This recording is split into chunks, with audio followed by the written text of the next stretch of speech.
Alors en tout cas, merci Père Roman de nous avoir accueillis, et puis merci à tous les choristes. On va terminer avec un chant qui rassemble tout le monde en alliant les deux poumons, entre guillemets, des Ukrainiens qui sont en France, le français et aussi en ukrainien. C'est un chant international, c'est le Douce Nuit. Alors, merci de votre fidélité.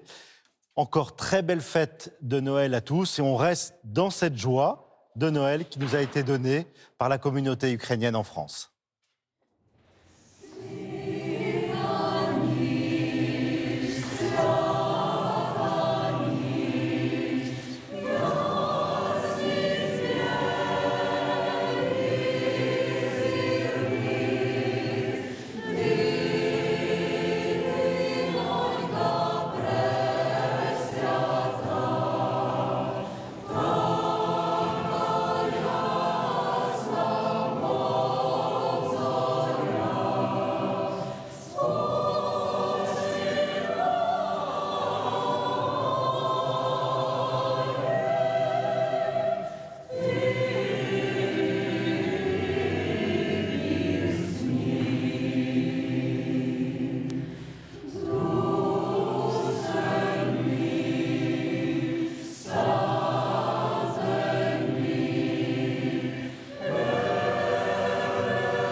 Le Christ est né, glorifions-le.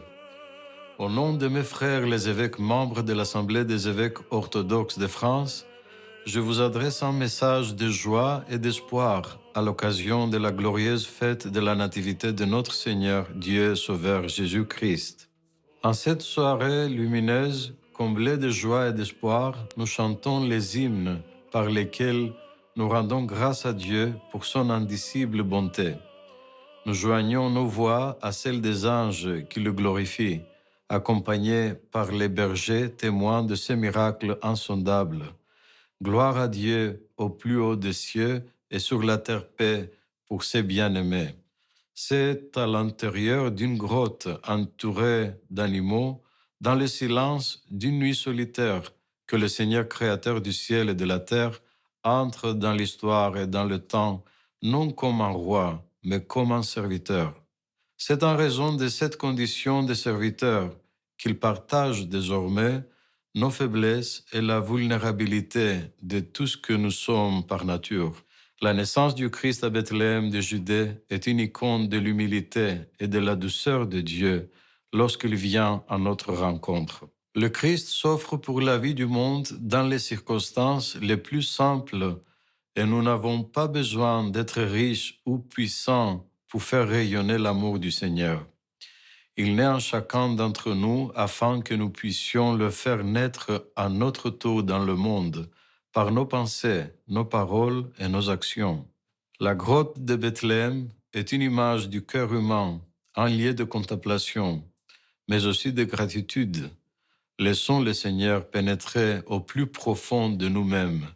Chers frères et sœurs en Christ, Lorsque le Seigneur fait sa demeure en nous, il embrasse tout ce qui en nous est cassé et a besoin d'être restauré au plus profond de notre cœur et au plus profond de notre conscience.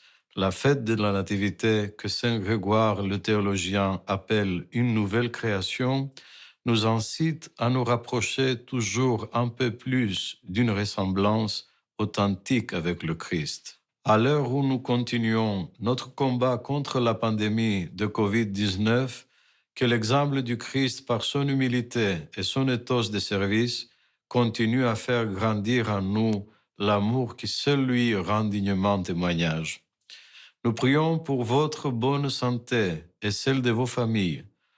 Au nom de l'Assemblée des évêques orthodoxes de France, je vous souhaite à toutes et à tous que la lumière, la paix et la joie de Noël soient présentes dans vos foyers et vos familles aujourd'hui, à l'aube de cette nouvelle année.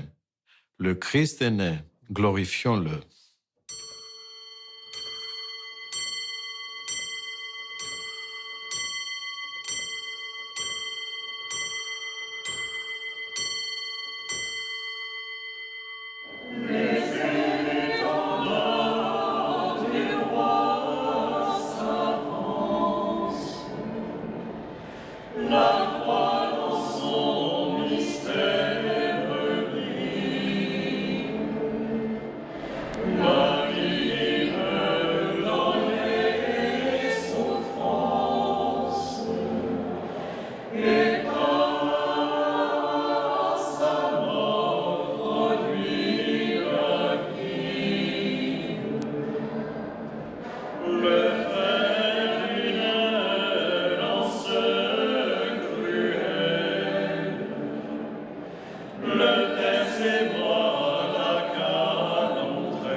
Bonjour, bienvenue. Nous sommes à l'église Sainte-Eugène-Sainte-Cécile dans le 9e arrondissement de Paris.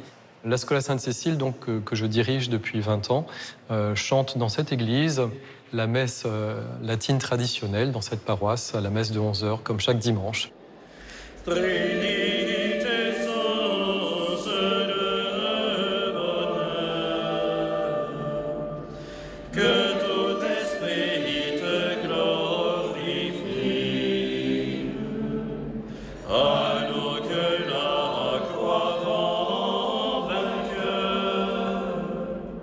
J'ai eu la joie de rencontrer Maxime Kowalewski.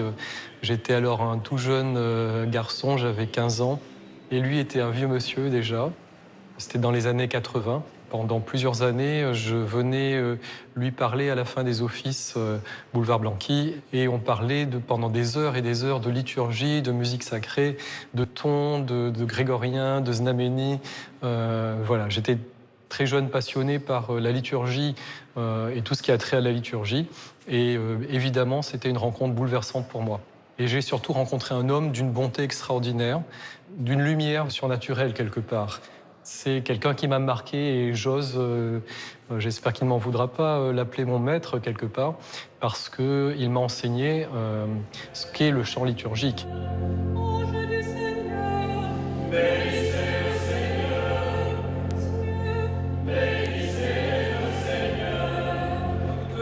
Qui sont au-dessus des cieux.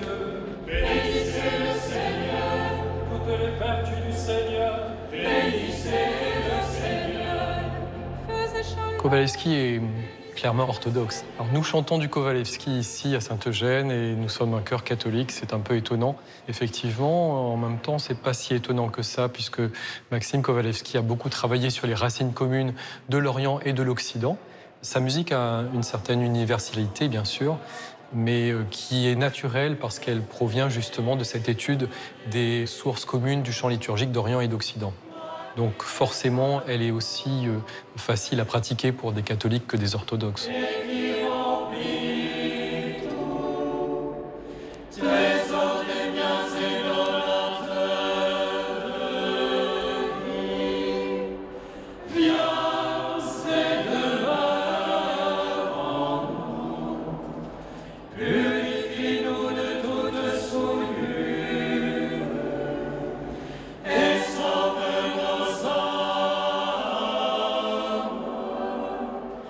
Toi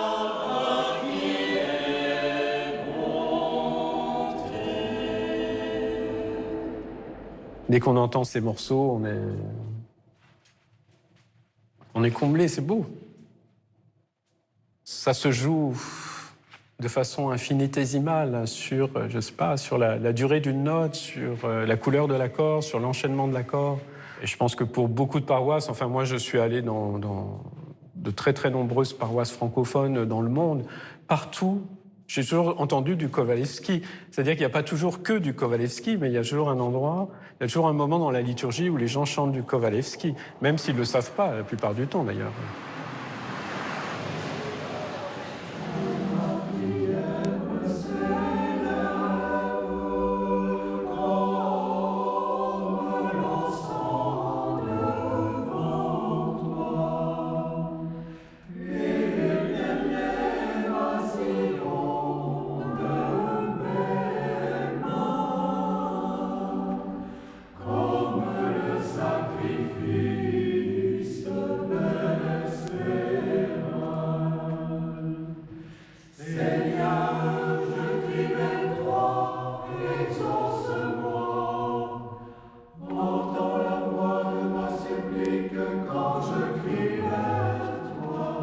Moi, j'ai connu Maxime Kowalewski pendant une dizaine d'années. Je l'ai vu diriger le chœur, je l'ai vu dirigeant l'Assemblée. C'est quelque chose qu'il aimait beaucoup faire. C'était quelqu'un d'extrêmement gentil, tout en même temps en sachant extrêmement bien ce qu'il voulait, pas du tout complaisant. Et moi, j'ai eu la chance de travailler 2 ans avec lui, justement, à l'apprentissage de la musique liturgique. Ça a été des très beaux moments. La chose pour moi la plus étonnante chez lui, c'est son humilité. C'est un très grand musicien. Il aurait pu faire une carrière de compositeur extraordinaire. Mais il a préféré se contraindre à quelque chose de plus petit, mais en même temps de plus grand probablement, qu'est la musique liturgique. Ça, c'est quelque chose dont je suis très admiratif. De sa main vive l'expérience, Thomas scruta ton côté vivifiant, ô Christ Dieu. Il te cria avec les autres apôtres, tu es mon Seigneur et mon Dieu. Il a fait un énorme travail musicologique, théologique et musical de composition. La musique liturgique découle directement de la parole. C'est-à-dire que c'est pas une musique sur laquelle on va calquer une parole. C'est une parole qui fait naître une musique. Et ça explique beaucoup de choses dans le travail de Kowalewski, à la fois sur l'aspect théorique et sur l'aspect directement musical. Par exemple, le fait qu'il recourt à des modes. La modalité, c'est quelque chose qui est justement très proche de la récitation au départ, de la cantillation. Donc on a très souvent une corde de récitation, c'est comme ça d'ailleurs qu'on l'appelle toujours dans un mode. Et puis on a des petites formules très simples au départ, une formule d'intonation, par exemple, une formule de finale, une formule de flex, c'est-à-dire de pause dans la récitation. Et puis ça s'enrichit petit à petit. Et on a de plus en plus de formules, une grande richesse de formules. Dans certains modes, on peut arriver à avoir jusqu'à 500, 700 formules différentes. Et ce sont ces formules, après, qui sont agencées les unes avec les autres, de façon à créer un sens nouveau. Les enfants des hébreux, portant les palmes à la main, allaient au-devant du Seigneur, en disant et en chantant, Hosanna in excelsis.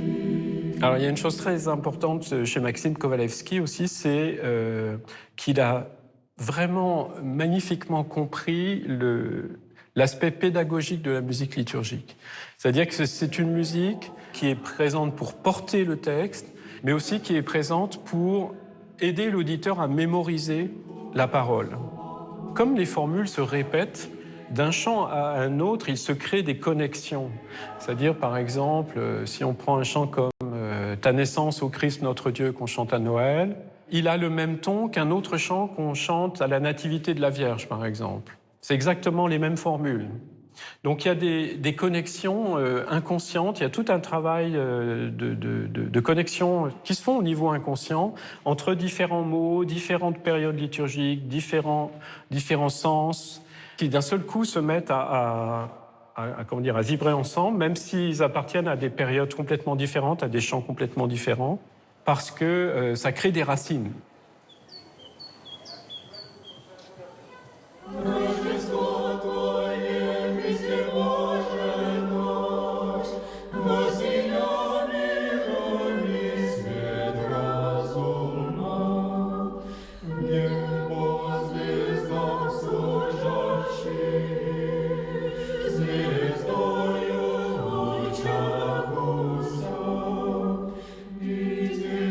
Une des choses aussi très fortes chez Maxime Kovalevsky, c'est qu'il a toujours voulu garder la question des racines et de la tradition. Mais la tradition dans un bon sens, c'est-à-dire la tradition comme quelque chose de vivant, pas comme quelque chose de figé et de mort. Et il insistait beaucoup sur la différence entre tradition et habitude. C'est pas parce qu'on fait quelque chose, qu'on est habitué à faire quelque chose, surtout dans les églises, il peut se trouver que pour 1000 raisons historiques ou autres, on est à un moment décidé de faire quelque chose qu'il n'est pas nécessaire de continuer parce que ça n'a pas de racine profonde en fait théologique. Donc il faut évacuer toutes ces choses-là et ne garder que ce qui est réellement la tradition. Et à ce moment-là, la tradition, ça devient vraiment un chemin de vie en fait. L'idée n'est pas de conserver à tout prix tout ce qu'il y a, comme si on était dans un musée, mais de faire vivre les choses par l'enracinement dans la profondeur de la tradition.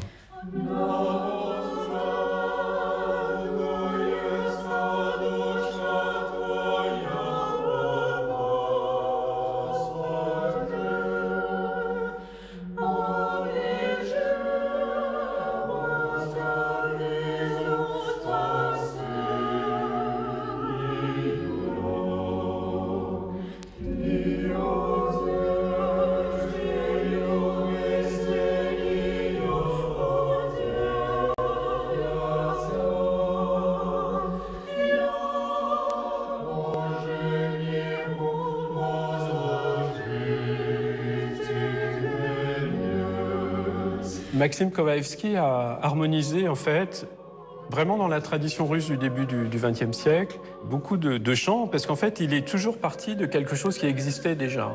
Il a très peu composé de nouvelles choses. Il est parti soit de monodies slavones ou plus anciennes, ou de monodies grégoriennes, qu'il harmonisait à 4 voix la plupart du temps, parfois à 5, à 6, mais majoritairement à 4 voix, ce qui est assez intéressant parce que là aussi on retrouve dans le phénomène des 4 voix quelque chose qui fait que les gens qui chantent à la fois chantent ensemble, donc font une seule chose, une seule assemblée, hein, on retrouve la notion d'église, etc. Mais aussi, ils ont leur individualité, c'est-à-dire que la soprano, elle chante dans sa voix de soprano, la basse chante dans sa voix de basse.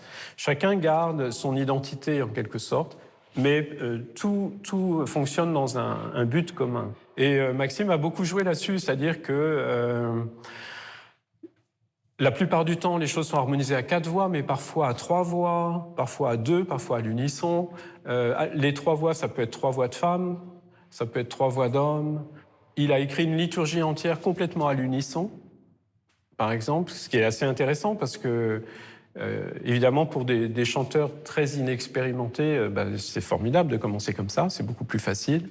Splendeur de la gloire du Père, lumière exprimant la lumière, éclat des sources de clarté, jour illuminateur du jour. Vrai soleil sans d'éclat en Christ, brillant d'éternelle beauté, de la gloire de l'Esprit Saint, vient pour remplir tout notre cœur. À Dieu le Père soit la gloire, à son Fils unique engendré, avec l'Esprit Saint paraclet, dès maintenant et à jamais. Maxime Kovalevski insistait sur le pourquoi est-ce que dans l'Église orthodoxe, il n'y a pas d'instrument. Pour lui, c'était que c'est seulement le souffle de l'homme qui peut transmettre en fait toute la finesse de sa prière, toute la finesse de son action, de sa relation à Dieu, et que dès qu'il y a des instruments, c'est très beau, ça peut avoir beaucoup de qualité, mais ça crée une espèce d'écran en fait entre l'homme et Dieu. J'avance sur ma route avec la force de Dieu pour me protéger, la sagesse de Dieu pour me diriger, l'œil de Dieu pour me guider, l'oreille de Dieu. Quand on chante ensemble, il y a des phrases en commun, c'est-à-dire qui sont liées au souffle. Dans les moments vraiment forts de la liturgie sur le plan musical, en fait, c'est toute l'Église qui est dans le même souffle par rapport à Dieu.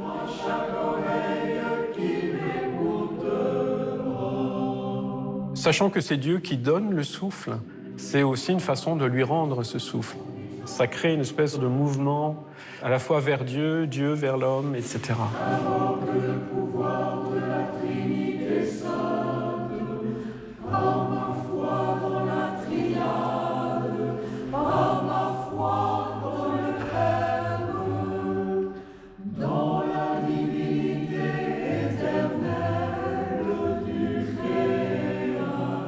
Un des points importants que Maxime a mis en relief dans ce qu'on pourrait appeler sa découverte des canons de la musique liturgique, c'est-à-dire des règles en fait de la musique liturgique, c'est le fait que c'est une musique qui ne doit pas contraindre l'auditeur. En ce sens-là, c'est une musique totalement différente d'une musique d'opéra, par exemple, qui doit émouvoir, qui doit faire peur, ou la musique qu'on entend partout en ce moment dans les discothèques ou dans les magasins, qui est une musique qui pousse, je dirais, à une certaine forme de transe ou une certaine forme de lâcher prise, mais assez particulier.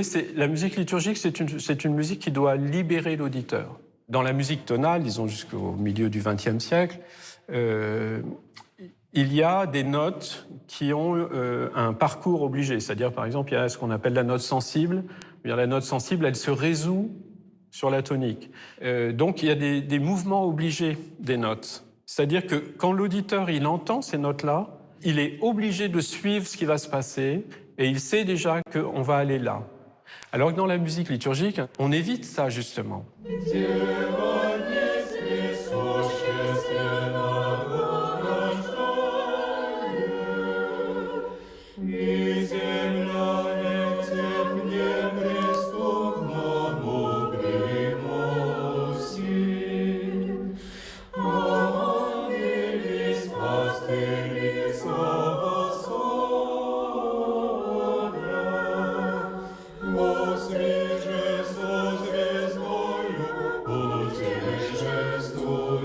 Je crois que l'importance de Maxime Kovalevski dans le monde d'aujourd'hui, c'est d'apporter finalement une vision de la musique liturgique innovatrice, mais en même temps dans la tradition, fidèle à ses racines, allant jusqu'au début de l'Église, dans un moment où finalement beaucoup d'églises sont un peu perdues sur le plan de la musique liturgique, c'est-à-dire qu'elles font appel soit à des petites chansons de variété très simplistes dans leur fonctionnement, et puis surtout dans lequel la parole est, presque otage, c'est-à-dire que c'est la chanson qui est imposée à la parole, c'est pas la parole qui crée sa propre musique, c'est donc très, très différent.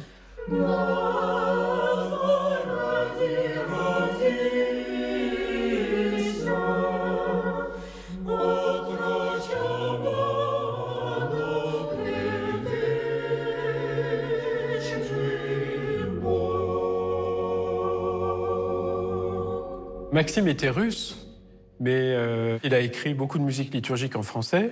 Il a écrit aussi en allemand pour une paroisse protestante.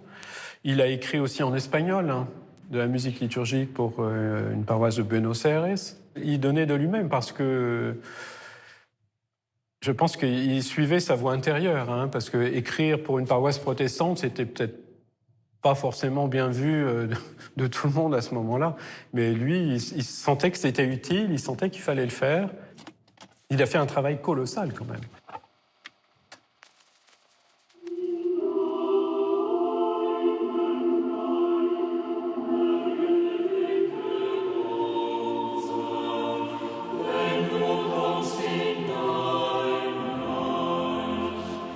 J'ai eu la chance de grandir dans une communauté en Allemagne qui s'appelle Communauté de Gnadenthal, qui existe encore. Cette communauté se trouve dans un ancien monastère cistercien au nord de Francfort. C'est là où cette communauté s'est installée. C'est une communauté qui a été fondée dans les années 60. Moi, je suis née en 67. Et il se trouve que Maxime Kovalevski a connu cette communauté dans les années 70. Mais ce qui marque jusqu'à aujourd'hui cette communauté, c'est une vie qui est très proche de la vie monastique des cisterciens, ora et labora. On travaillait et priait ensemble. Maxime Kovalevski a donc découvert un lieu où il y a cette adoration, cette recherche de la prière intérieure. Une amitié se créait. Et le résultat en était qu'il retournait à Gnadenthal pendant plusieurs semaines. Il a travaillé, il a quasiment proposé son service de maître aux frères et aux sœurs. Et il a travaillé, d'abord, il a travaillé précisément le chant des psaumes. Et après, dans les années suivantes, il a même composé des psalmodies exprès pour cette communauté. Et d'ailleurs, j'ai avec moi le livre de la liturgie des heures que j'ai toujours avec moi, tellement j'ai grandi avec et tellement j'aime. Et on trouve donc tous les compositeurs qui ont contribué dans une page complète. Maxime Kovalevski.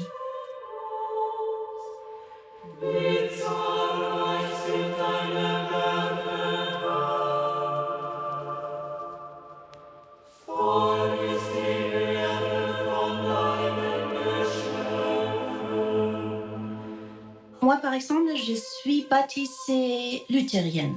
J'ai grandi dans cette communauté qui, à l'origine, était plutôt protestante, mais avec un grand désir de vivre l'œcuménisme. Donc, il y a aussi des catholiques qui se sont joints. Vient un compositeur russe orthodoxe qui compose des psaumes, de la liturgie, qui transmet sa richesse à une telle communauté, c'est extraordinaire. Et ça a vraiment marqué mon chemin.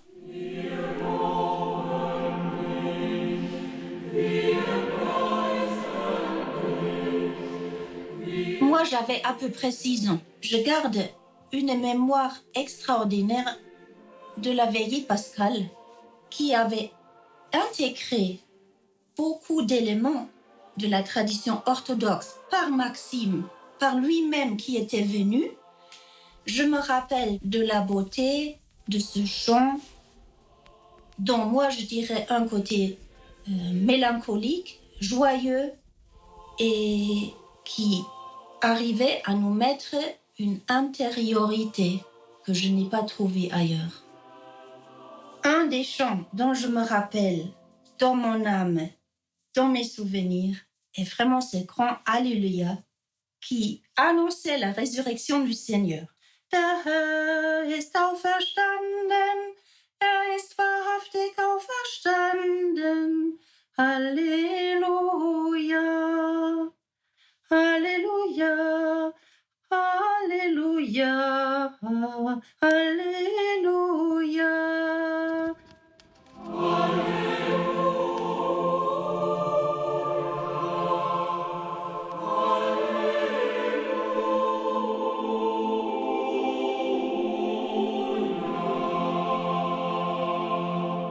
Avec Maxime, je crois j'ai senti cette approche que la parole divine n'est pas n'importe quelle parole. Il n'a jamais mis devant sa personne comme compositeur, comme maître venant de l'orthodoxie. Il était très humble et il avait cette focus à nous apprendre à être humble.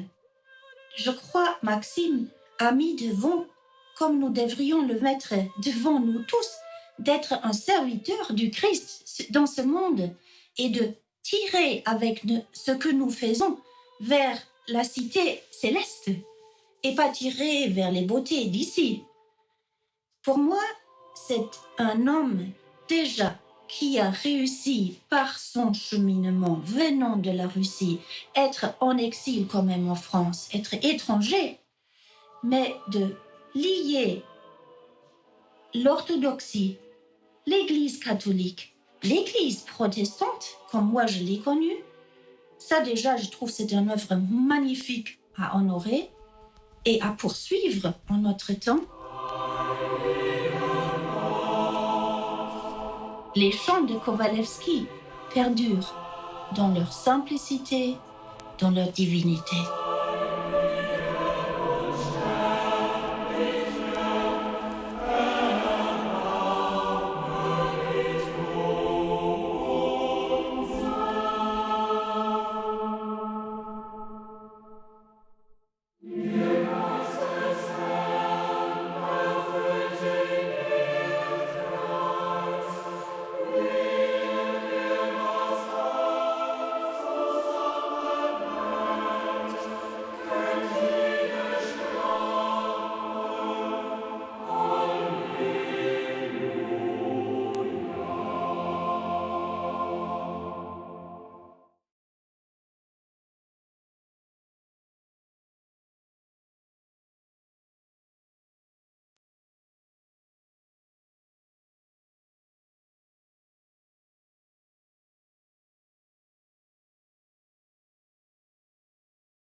Bonjour et bienvenue en ce jour de Noël au Temple de Martigny.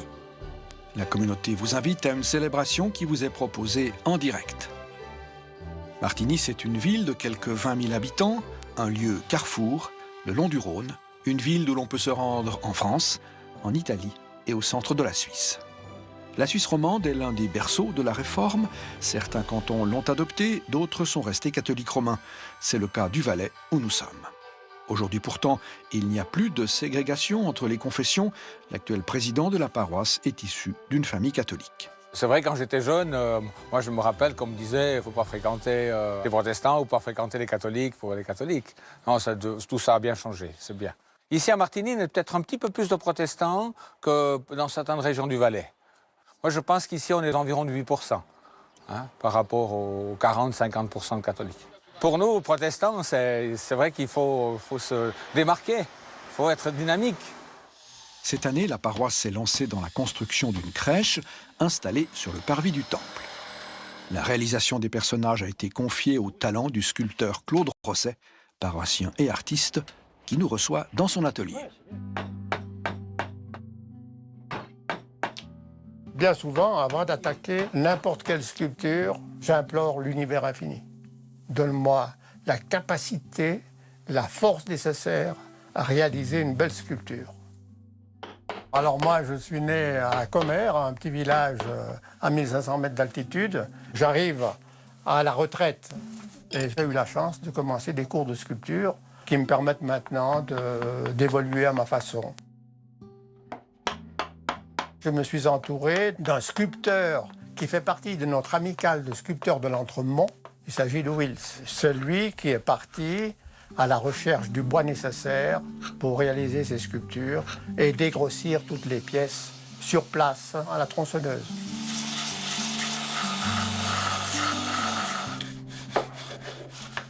Voilà, l'âne aime bien ça, comme tous les animaux.